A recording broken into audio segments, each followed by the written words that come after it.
Hello friends, मैं हूं सन्मय प्रकाश और आप देख रहे हैं यूट्यूब चैनल सरकारी जॉब न्यूज़। कई इंपॉर्टेंट टॉपिक है इस पूरे वीडियो में, जैसे इंडिया और रूस के बीच में शिखर सम्मेलन हुआ है और रूसी राष्ट्रपति पुतिन इंडिया के दौरे पर आए, तो इस दौरान कितने समझौते हुए हैं, कितने एमओयू पर साइन हुए हैं, एक एक के बारे में आपको डिटेल में बताएंगे क्योंकि ये इंपॉर्टेंट है। रूस और भारत ने वर्ष 2025 तक कितनी रकम के कारोबार का लक्ष्य रखा है और निवेश का भी कितने का लक्ष्य रखा है, इसके बारे में डिटेल बात करेंगे। सिप्री की रिपोर्ट आई है और उसमें वर्ष 2020 में सैन्य हथियार बनाने वाली दुनिया के टॉप 100 जो कंपनियां हैं उसकी लिस्ट है। उसमें भारत की कितनी कंपनियां हैं, अचीवमेंट है इंडिया के लिए, ये बात करेंगे। सिप्री की इसी रिपोर्ट में रैंकिंग भी है, पूरी दुनिया में अलग अलग देशों ने क्या स्थिति बनाई हुई है हथियार बनाने के मामले में। तो इंडिया की रैंकिंग क्या है, क्योंकि इंडिया ने बहुत बढ़िया परफॉर्मेंस किया है लगातार। किस राज्य के मोन जिले में सेना ने गलत पहचान की वजह से नागरिकों पर फायरिंग कर दी, निहत्थे नागरिकों पर, और 14 लोगों की मौत हो गई है। बहुत हंगामा हो रहा है इस मामले में और वहाँ पर हॉर्नबिल महोत्सव जो सबसे बड़ा होता है उस राज्य का, उसको भी रद्द कर दिया गया। चीनी मानवाधिकार हनन के विरोध में बीजिंग शीतकालीन ओलंपिक का राजनयिक बहिष्कार का ऐलान हुआ है, किस देश ने किया है। तीसरा के कई और टॉपिक है, कई और क्वेश्चन है, उस सब पे बात करेंगे। शुरू करते हैं और पहला क्वेश्चन सबसे इंपॉर्टेंट है, लाइक बटन जोर दबा देना। इसी के साथ क्वेश्चन होगा, रूसी राष्ट्रपति व्लादिमीर पुतिन के भारत यात्रा के दौरान दोनों देशों के बीच में कितने समझौते हुए हैं टोटल। आंसर होगा 28 समझौते हुए। देखिए 6 दिसंबर को 21वां भारत रूस वार्षिक शिखर सम्मेलन हुआ 21, और इसी दौरान व्लादिमीर पुतिन भारत में करीब 5 घंटे से कुछ समय ज़्यादा रुके।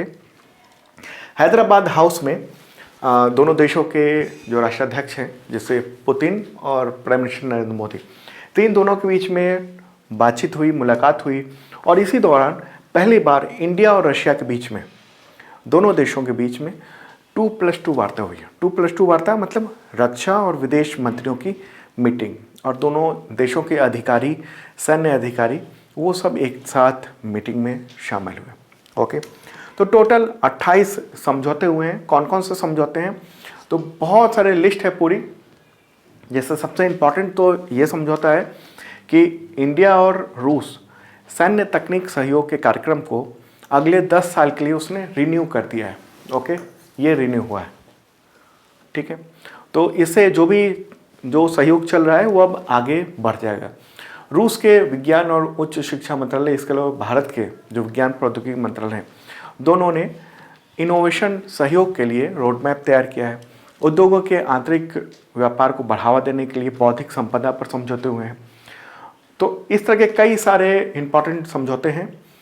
भूविज्ञान से रिलेटेड समझौते हैं, मर्चेंट शिपिंग से संबंधित समझौते हैं, जैसे कि एक दूसरे के नाविक की पहचान कैसे हो पाए, इसके बारे में पूरा डिटेल है। सांस्कृतिक आदान प्रदान कैसे हो, दोनों देशों के बीच में जो प्रोटोकॉल बनाया गया है, और ख़ास तौर पर जो अंतरिक्ष है, यानी इंडिया का जो स्पेस मिशन है, उसमें रूस कैसे सहयोग कर सकता है, वो एक इम्पॉर्टेंट ये भी है।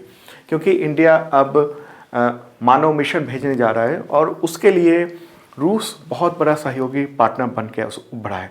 वही ट्रेनिंग हुई है, वो बहुत सारे जो तकनीक उपलब्ध करा रहा है, लॉन्च व्हीकल वगैरह आउटर स्पेस के लिए। तो ये सब इम्पॉर्टेंट बातें हुई है। और रूस के व्लादिवोस्तोक एक शहर है, वहाँ पर काउंसलेट ऑफिस के लिए ज़मीन मिलेगी इंडिया को, ठीक है। एक इम्पॉर्टेंट बात, साइबर हमले को जवाब देने के लिए भारतीय रिजर्व बैंक यानी आरबीआई और रूस के बैंक के बीच में सहयोग हुआ है कि किस तरह से हम जो अटैक है बैंकों पर, फाइनेंशियल इंस्टीट्यूशंस पर, तो उसको कैसे हम रोक सके, उसको लेकर हुआ है। इसके अलावा जो चार्टर्ड अकाउंटेंट जो इंस्टीट्यूट है और रशिया का जो इंस्टीट्यूट है, उसके बीच में समझौते हुए हैं। एनटीपीसी और वहाँ का जो राव एक्सपोर्ट एलएलसी है, उसके बीच में बिजली सहयोग का समझौता हुआ है। इसके अलावा भी और भी कई सारे समझौते हैं। यूनिवर्सिटीज़, दिल्ली यूनिवर्सिटीज़ और कई और यूनिवर्सिटी के बीच में समझौते हुए हैं अलग अलग चीज़ों को लेकर। ओके, उत्तर प्रदेश के फिक्की का समझौता हुआ है रूस के जो संगठन है उद्योगों का, उसके बीच में। तो ये सब इंपॉर्टेंट बातें और पूरा डिटेल मैंने इस वीडियो के डिस्क्रिप्शन में दे दिया है, आप देख सकते हैं। और जो इम्पोर्टेंट था उसकी चर्चा मैंने कर दी। चलिए आगे बढ़ते हैं और अगला क्वेश्चन लेते हैं, ये भी इम्पॉर्टेंट है और आगे डिटेल बताऊंगा इस विजिट को लेकर पुतिन के। ओके, तो क्वेश्चन होगा, भारत और रूस ने मिलकर वर्ष 2025 तक कितनी रकम के कारोबार का लक्ष्य रखा है? इसका आंसर होगा $30 बिलियन। ठीक है, टोटल $30 बिलियन का लक्ष्य रखा गया है और न्यूज़ आप देख रहे हैं। लक्ष्य वैसे पुराना है, लेकिन इसको कैसे हम अचीव करें इसके लिए बातचीत की गई है कि हम ये $30 बिलियन के टारगेट को अचीव कैसे कर सकते हैं। और एक और बात कि $50 बिलियन के निवेश का भी लक्ष्य रखा गया है।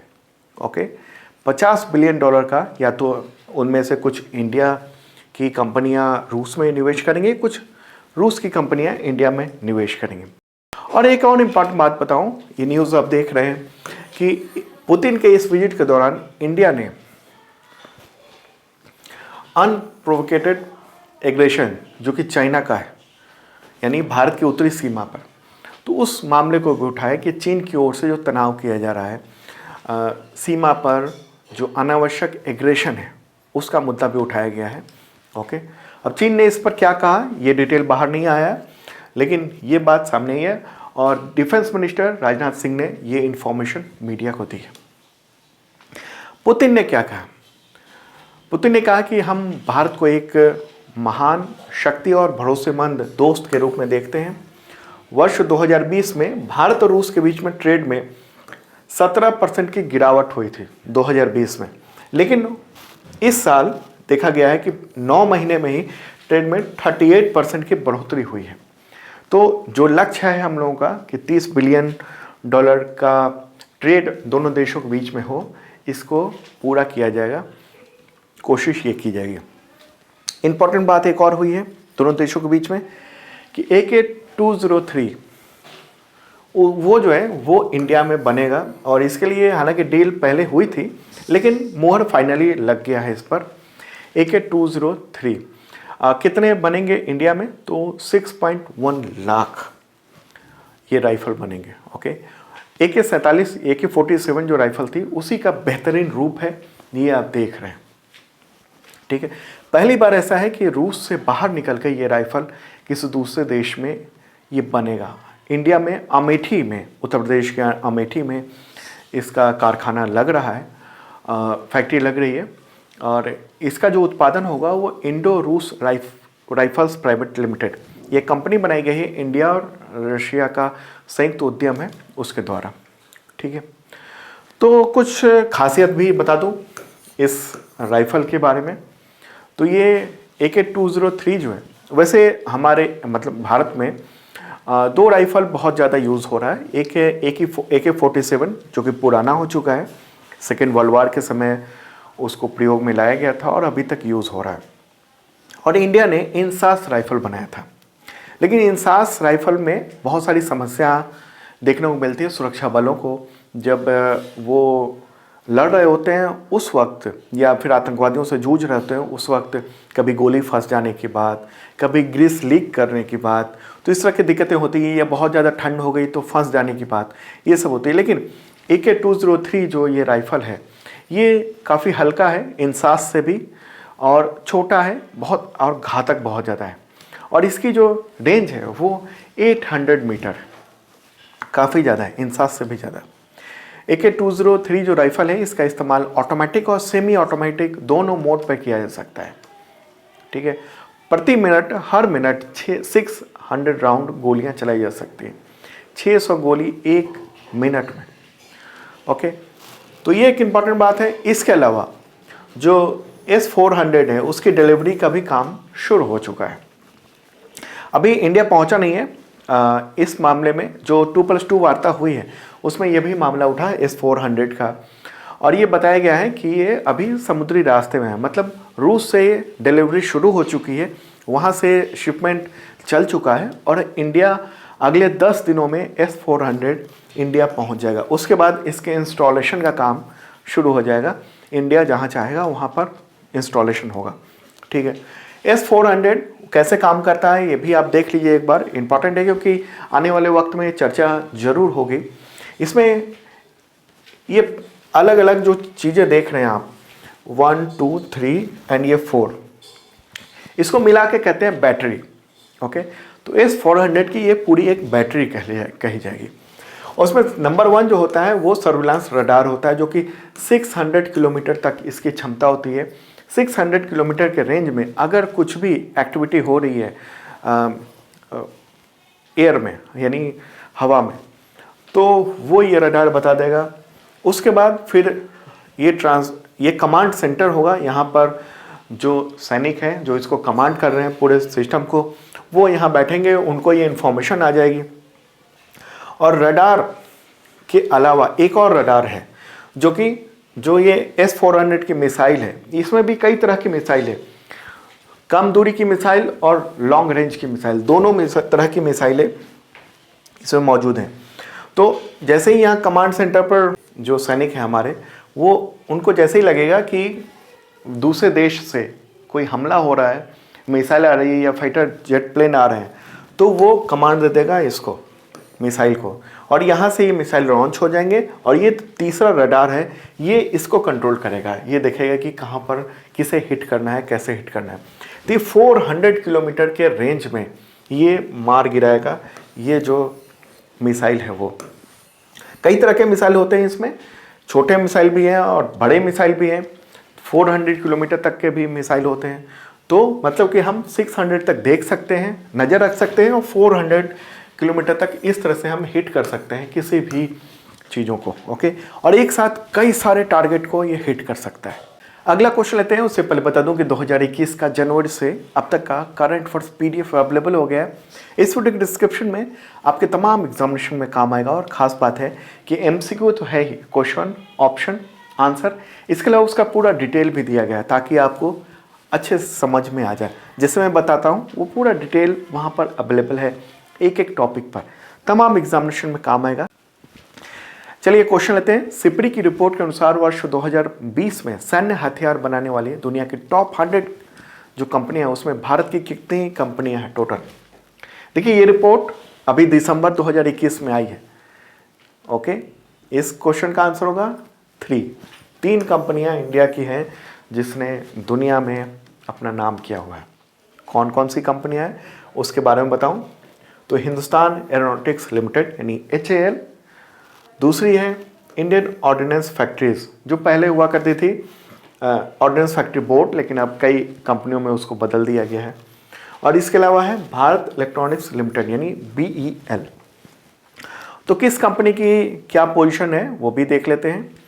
तो आप देखिए हिंदुस्तान एरोनॉटिकल लिमिटेड ये 42 रैंक है टॉप 100 कंपनियों में। इंडियन ऑर्डिनेंस फैक्ट्री यानी जिसका अब कई टुकड़ों में ऑर्डिनेंस फैक्ट्री बोर्ड था ये, जिसको कई टुकड़ों में अब बांट दिया गया है, 7 टुकड़ों में, टोटल 7 अलग अलग कंपनियां बना दी गई हैं भंग करके पब्लिक सेक्टर की, तो उसकी रैंकिंग है 60। और भारत इलेक्ट्रॉनिक्स लिमिटेड इसकी रैंकिंग है BEL की 66। ठीक है। सिपरी का फुल फॉर्म क्या होता है? Stockholm International Peace Research Institute. ये बहुत ही प्रतिष्ठित संस्था है और दुनिया भर में हथियारों की जो भी खरीद बिक्री हो रही है उसका पूरा आंकड़ा ये कंपनी पेश करती है। तो एक बात देख लेते हैं कि टॉप 10 कौन कौन सी कंपनियां, ये पूरी लिस्ट आप देख रहे हैं मेरे बगल में। तो नंबर 1 है लॉकहीड मार्टिन, ये अमेरिका की कंपनी है। ओके, उसके बाद है रेथॉन टेक्नोलॉजी, ये भी USA की कंपनी है। बोइंग है, ये भी USA की कंपनी है। ओके, और नॉर्थरॉप ग्रुम्पन ये कॉरपोरेशन है, ये भी USA की कंपनी है। अब 5वीं कंपनी जो है जनरल डायनामिक्स कॉरपोरेशन, वो भी USA की ही कंपनी है। उसके बाद फिर यूनाइटेड किंगडम की कंपनी आती है BAE सिस्टम्स। फिर उसके बाद 3 कंपनियां हैं जो कि चाइना की हैं, यानी टॉप 10 में 3 कंपनियां 7, 8 और 9 ये जो है वो चाइना की कंपनी। ये रैंकिंग है 2020 की और ये है 2019 की, तो ये आप फर्क समझ लेना। ओके, इंडिया की बात करें तो इंडिया के 42 रैंक है हिंदुस्तान एरोनॉटिकल्स लिमिटेड का, और 60वां रैंक है इंडियन ऑर्डिनेंस फैक्ट्रीज का, और 66 रैंक है भारत इलेक्ट्रॉनिक्स का। ठीक है, तो इंडिया ने, जो इंडियन कंपनी है उसने बेहतर परफॉर्मेंस किया है और हथियारों की बिक्री भी बेहतर की है। जैसे अगर हम बात करेंगे हिंदुस्तान एरोनॉटिकल्स लिमिटेड की, तो इसने इसका पिछला जो रैंक था वो 46 था, लेकिन इस बार 42 रैंक इंडिया ने, यानी इस कंपनी ने, इंडिया की कंपनी ने प्राप्त किया है। और 2020 में जो बिक्री की है 2.9 बिलियन डॉलर की है। उसके बाद आता है इंडियन ऑर्डिनेंस फैक्ट्रीज, तो इसने बिक्री की है 1.9 बिलियन डॉलर की हथियारों की। और इंडिया में तीसरा है भारत इलेक्ट्रॉनिक्स, उसने 1.6 बिलियन डॉलर की बिक्री की है। हथियारों की बिक्री की बात ये हो रही है। ठीक है, चलिए आगे बढ़ते हैं। इससे रिलेटेड क्वेश्चन है, मुझे लगता है आप पूरी बात समझ रहे होंगे आप। और इसका पीडीएफ भी डेली करंट अफेयर्स का फ्री में अवेलेबल होता है, इस वीडियो के डिस्क्रिप्शन में है, डिटेल में आप देख सकते हो। क्वेश्चन होगा अगला, सिप्री की रिपोर्ट के अनुसार वर्ष 2020 में सैन्य हथियार बनाने के मामले में भारत का स्थान क्या रहा, भारत की रैंकिंग क्या रही है। इनमें से इंडिया का स्थान है 11वां, बेहतर पोजीशन पर धीरे धीरे इंडिया हो रहा है। टॉप 11 आर्म्स मैन्युफैक्चर कंट्रीज में इंडिया शामिल है। ओके, और एक और बात बताऊं, इंटरेस्टिंग चीज़ है, इसके बारे में डिटेल बताते हैं इंडिया की रैंकिंग के बारे में। कुछ और बात कि हथियार निर्माण के मामले में कोविड-19 का कोई प्रभाव नहीं पड़ा है। आर्म्स इंडस्ट्री में 1.3% का उछाल आया है। ये रिपोर्ट देखिए आप, ये आंकड़े हैं, ये 2020 के, मतलब 1.3% का उछाल ही देख रहे हैं हम। पूरी दुनिया की इकॉनमी में कमी आई, 3.1% की कमी आई है अर्थव्यवस्था में। पूरी दुनिया के जो जीडीपी है उसमें 3.1% की कमी आई है, लेकिन जो हथियारों के निर्माण है और बिक्री है उसमें 1.3% की बढ़ोतरी हुई है। तो अब हथियार बनाने के मामले में दुनिया के कौन कौन देश किस पोजीशन पे हैं वो भी देख लेते हैं, रैंकिंग, और इंडिया का क्या स्थान है। तो ये देखिए आप, 54% जो है यूएसए ही बनाता है हथियार और बेचता है। ओके, ये इंपॉर्टेंट बात है। सेकेंड पोजीशन पे चाइना है, वो 13%, दुनिया का टोटल जो हथियार बनते हैं उसका 13% चाइना बनाता है। तीसरा स्थान है यूनाइटेड किंगडम का, ये 7.1% बनाता है। फिर स्थान आता है रशिया का। ओके, ये थोड़ा जूम कर दिया मैंने, रशिया का स्थान है। फिर फ्रांस का स्थान है, फिर ट्रांस यूरोपियन कंट्रीज़ का स्थान है, फिर Italy, Israel, Japan, Germany, south Korea. और 11वें पोजीशन पे है इंडिया, 1.2%, यानी दुनिया में जितने हथियार बनते हैं उसका 1.2% हिस्सा इंडिया बनाता है। और इस रैंकिंग में, ग्लोबल रैंकिंग में, इंडिया 11th पोजीशन पर है। ठीक है, तो एक इम्पॉर्टेंट बात है, हथियार बेचने के मामले में इंडिया 11वें स्थान पर है। 2020 में टोटल हिस्सेदारी 1.2% की रही है। इंडिया ने कितने हथियार बनाए इंडियन कंपनियों ने टोटल अगर बात करेंगे तो 6.5 बिलियन डॉलर का, मतलब करीब करीब 48,750 करोड़ रुपए के हथियार इंडियन कंपनियों ने बनाए। 2019 से तुलना करेंगे अगर हम, तो ये 1.7% ज़्यादा है। तो ये इस तरीके से अलग अलग कंपनियों के बारे में बताया गया है इस ग्राफिक्स में। छोटा लग रहा होगा, इसे मैं बड़ा कर देता हूँ। तो ये इंडिया का स्थान अगर हम बात करेंगे तो ये है इंडिया की बात। ठीक है, 1.2%। और इंडिया की ये 3 कंपनियां हैं जिसने पूरी दुनिया में अपना नाम रोशन किया है, इंडिया का नाम बेहतर किया है। चलिए आगे बढ़ते हैं। और दोस्तों, पसंद आ रहा हो लाइक बटन जरूर दबा देना और शेयर कर दो तमाम मित्रों को, क्योंकि ये इंपॉर्टेंट चीज़ें, जो डेटा है वो बहुत ही महत्वपूर्ण है आपके एग्जामिनेशंस के लिए और आपके मित्रों के भी। क्योंकि जैसे जैसे आप इन सब चीज़ों पर चर्चा करेंगे, ऐसा नहीं है कि आपने केवल अकेले पढ़ लिया और आपके दिमाग में आ जाएगा। जब तक इन चीज़ों के डिस्कशन नहीं करेंगे अपने मित्रों से, दोस्तों से, तब तक ये बहुत दिनों तक याद नहीं रहेगा। हाँ, कुछ देर याद रह सकता है ये पूरा डेटा।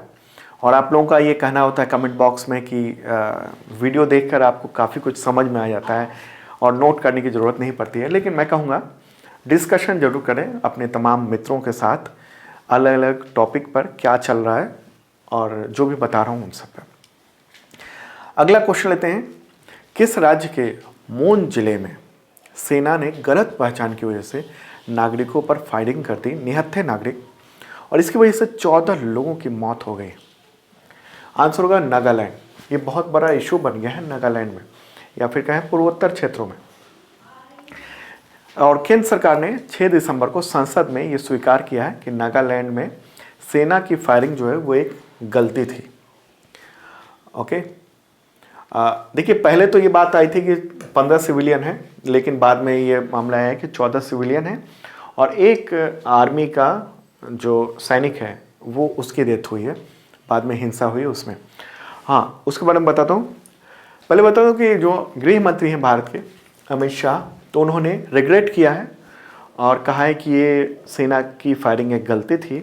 लोकसभा में अमित शाह ने कहा कि सेना ने नागरिकों की पहचान करने में गलती की और इस घटना के लिए SIT बनाई गई है, स्पेशल टीम बनाई गई है, जो कि 1 महीने के अंदर में रिपोर्ट देगी कि क्या गलतियां हुई, कैसे कैसे हुई। दरअसल हुआ क्या, यहाँ है नागालैंड, भारत के मैप में ये रहा नागालैंड यहाँ। ओके, ये घटना है 4 दिसंबर की, जब नागालैंड के मोन जिले में सेना जो है वो जो चरमपंथी हैं या जो आतंकवादी हैं उनके खिलाफ एक ऑपरेशन को अंजाम दे रही थी। सेना ने एक गाड़ी को रुकने का इशारा किया। कमांडोज को ये शक था कि इसमें चरमपंथी हैं, यानी जो उग्रवादी हैं।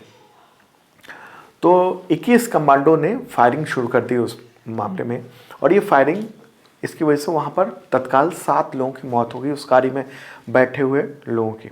ओके, बाद में स्थानीय लोगों ने हंगामा किया, कमांडोज को घेर लिया, गाड़ियों में आगजनी कर दी। इस दौरान एक जवान की मौत हो गई भारतीय सेना के। उसका सेना का ये कहना है कि भीड़ को संभालने के लिए फिर फायरिंग करनी पड़ी और 7 और लोगों की मौत हो गई, यानी 14 सिविलियन मारे गए और 1 सेना का जवान मारा गया। तो ये आप देख रहे हैं जो सिविलियंस हैं उनकी ताबूत में बॉडी है और तमाम लोग हैं। काफ़ी रोष व्यक्त किया गया है नागालैंड में। संसद में गृह मंत्री अमित शाह ने कहा कि हम इस घटना का दुख जाहिर करते हैं। यहाँ तक कि आर्मी ने भी रिग्रेट किया है कि इस किलिंग पर, जो सिविलियंस की किलिंग हुई है उस पर।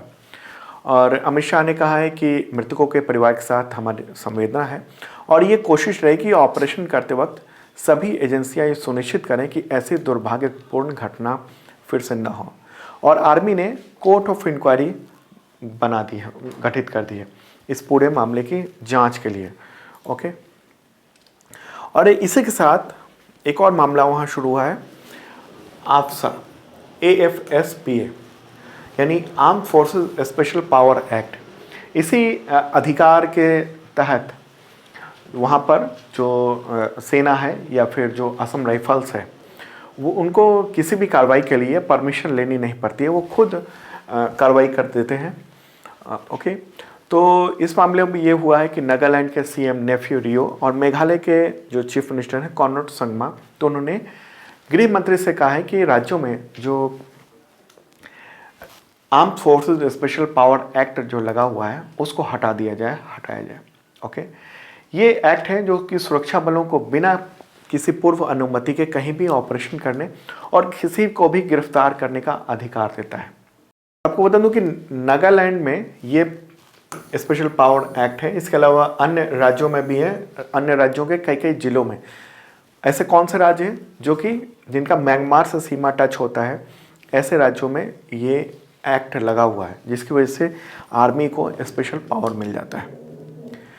आगे बढ़ते हैं, अगला क्वेश्चन लेते हैं, इससे रिलेटेड है। सुरक्षा बलों द्वारा गलतफहमी से कई नागरिकों की मौत के विरोध में नागालैंड राज्य सरकार ने किस महोत्सव को रद्द कर दिया है?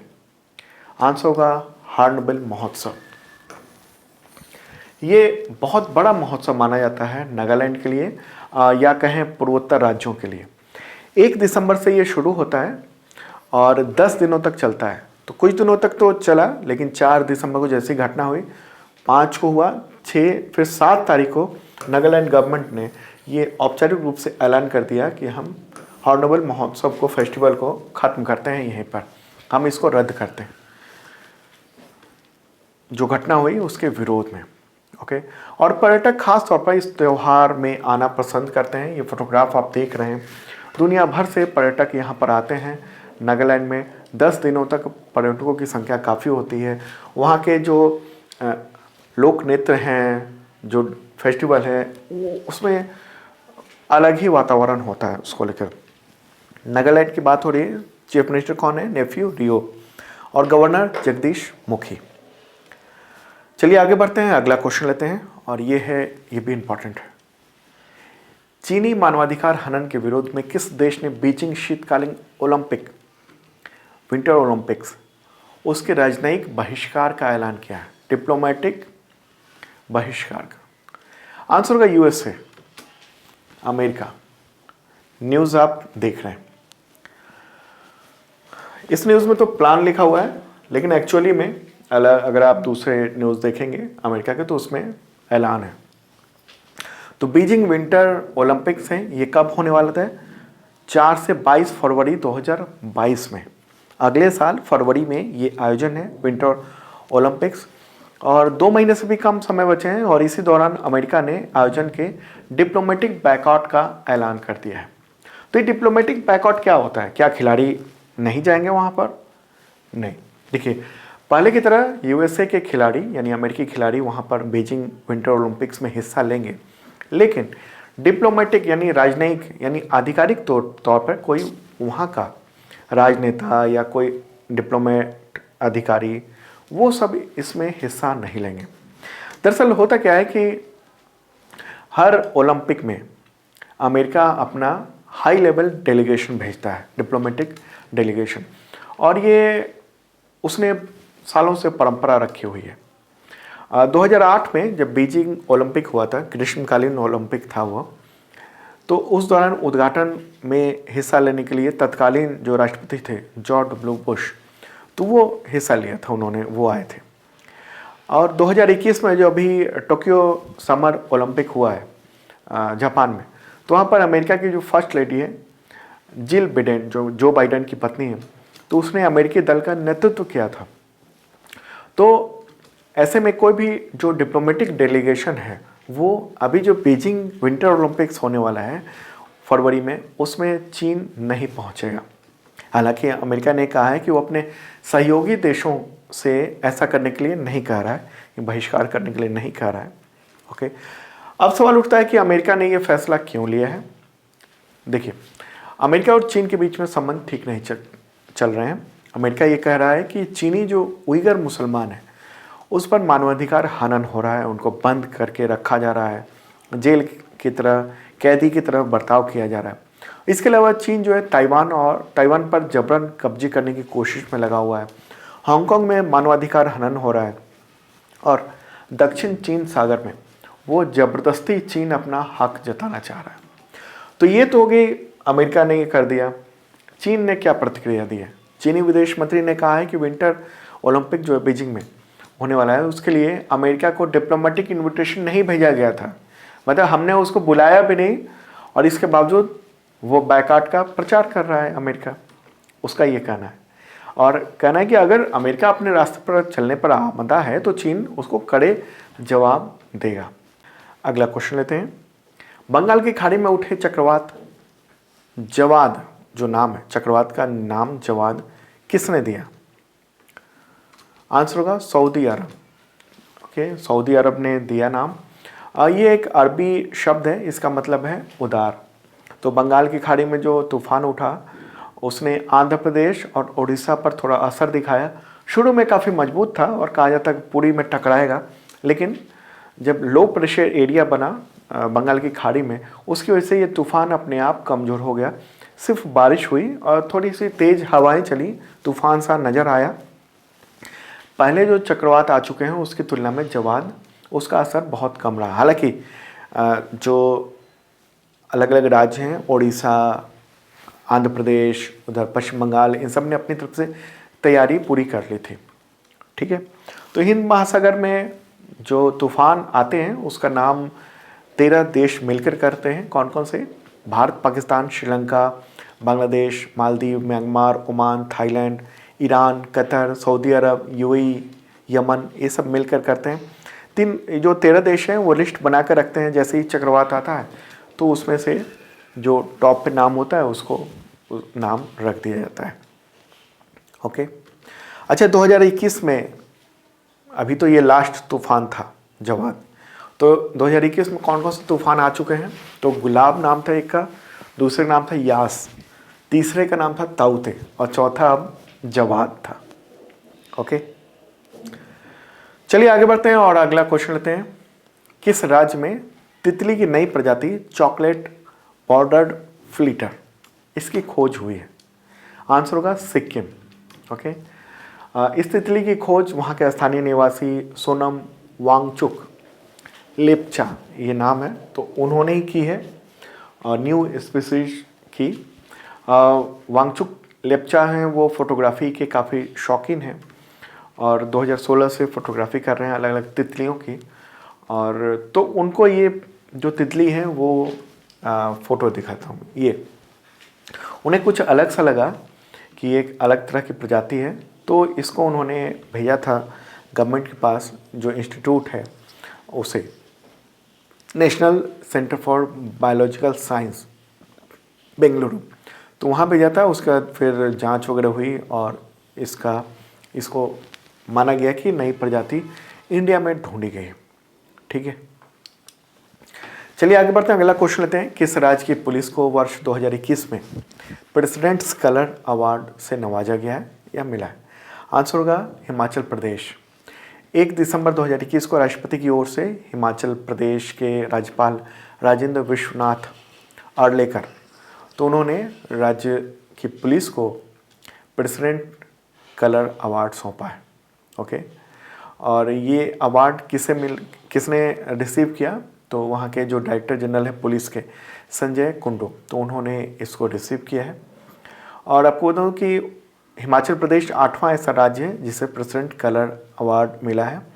ये अवार्ड केंद्र सरकार की सिफारिश पर मिलता है और ये अलग अलग राज्यों या केंद्र शासित प्रदेश की पुलिस, भारतीय सेना, नौसेना, वायुसेना, उसकी जो अलग अलग इकाई है, इसके अलावा पैरा मिलिट्री फोर्सेस, उन सबको ये अवार्ड मिलता है स्पेशल काम के लिए, ईमानदारी के लिए, विश्वसनीयता के लिए, इसके लिए।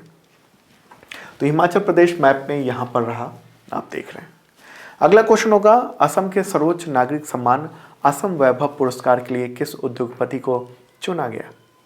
आंसर होगा रतन टाटा। रतन टाटा को चुना गया है, हाईएस्ट असम का सिविलियन अवार्ड है। कैंसर इलाज में योगदान के लिए रतन टाटा को इस अवार्ड के लिए चुना गया है। दरअसल टाटा ट्रस्ट ने असम सरकार की मदद के लिए 2018 में advantage Assam global investment summit के दौरान कैंसर देखभाल की इकाई स्थापित करने का निर्णय लिया था, फैसला किया था, स्थापित भी किया गया। और टाटा ट्रस्ट के चेयरमैन हैं रतन टाटा। ठीक है, यहाँ टाटा ट्रस्ट की बात हो रही है, टाटा सन्स की बात नहीं हो रही है, कंफ्यूज मत होना। तो असम सरकार ने ये अवार्ड के लिए चुना है इनको।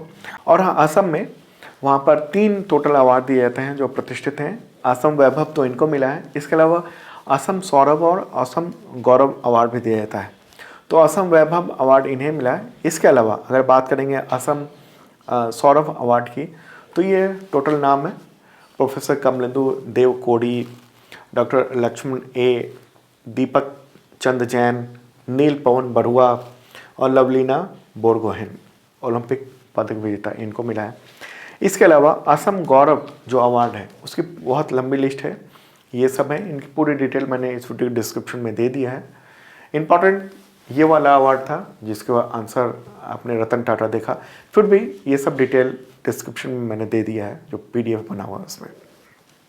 ओके, चलिए आगे बढ़ते हैं, अगला क्वेश्चन लेते हैं। ये भी इम्पॉर्टेंट क्वेश्चन है। एशियाई विकास बैंक यानी ADB ने भारत को स्कूली शिक्षा की क्वालिटी में सुधार और कोविड-19 के प्रभाव को कम करने के लिए कितनी रकम के लोन को मंजूरी दी है? आंसर होगा $500 मिलियन। अगर रुपए में कन्वर्ट करेंगे तकरीबन 3700 के आसपास, 3700 करोड़ रुपए के आसपास होगा। ओके, तो 2 दिसंबर को इस लोन को मंजूरी दी गई है ADB के द्वारा, एशियन डेवलपमेंट बैंक के द्वारा। और उद्देश्य यही है कि स्कूली शिक्षा में सुधार किया जाए। कोविड-19 का जो प्रभाव हुआ है और एजुकेशन में जो चेंजेस हुए हैं, तकनीक का इसमें इस्तेमाल बढ़ गया है, तो उन तकनीकों के इस्तेमाल के लिए ये रकम को खर्च किया जाएगा। ठीक है, और ये रकम अलग अलग राज्यों को दी जाएंगे। कौन कौन से राज्य हैं? तो असम, गुजरात, झारखंड, तमिलनाडु और उत्तराखंड। ओके, 5 राज्य हो गए, असम, गुजरात, झारखंड, तमिलनाडु और उत्तराखंड। वहाँ के 1800 सरकारी स्कूलों को ये फंड ट्रांसफ़र किया जाएगा। ठीक है, भारत के शिक्षा मंत्री कौन है? सवाल उठता है, धर्मेंद्र प्रधान। और एशियन डेवलपमेंट बैंक, इसके बारे में भी बात कर लें। स्थापना कब हुई थी? 19 दिसंबर 1966 को। सदस्य जो देश हैं वो 68 हैं। ओके, मुख्यालय कहाँ है? फिलीपींस में है। अध्यक्ष कौन है? मात्सुतोगु असाकावा, ये नाम है। और वाइस प्रेसिडेंट यानी उपाध्यक्ष कौन है? इंपॉर्टेंट क्वेश्चन है, कुछ दिन पहले ही बताया था मैंने। अशोक लवासा, भारत के पूर्व चुनाव आयुक्त।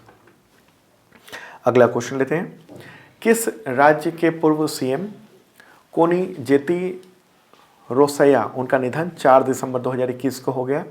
आंसर होगा आंध्र प्रदेश। ओके, वो तमिलनाडु के पूर्व गवर्नर भी रह चुके थे। आंध्र प्रदेश के मुख्यमंत्री, तमिलनाडु के गवर्नर भी रह चुके थे। 88 ईयर के थे, कांग्रेस पार्टी के सीनियर लीडर थे।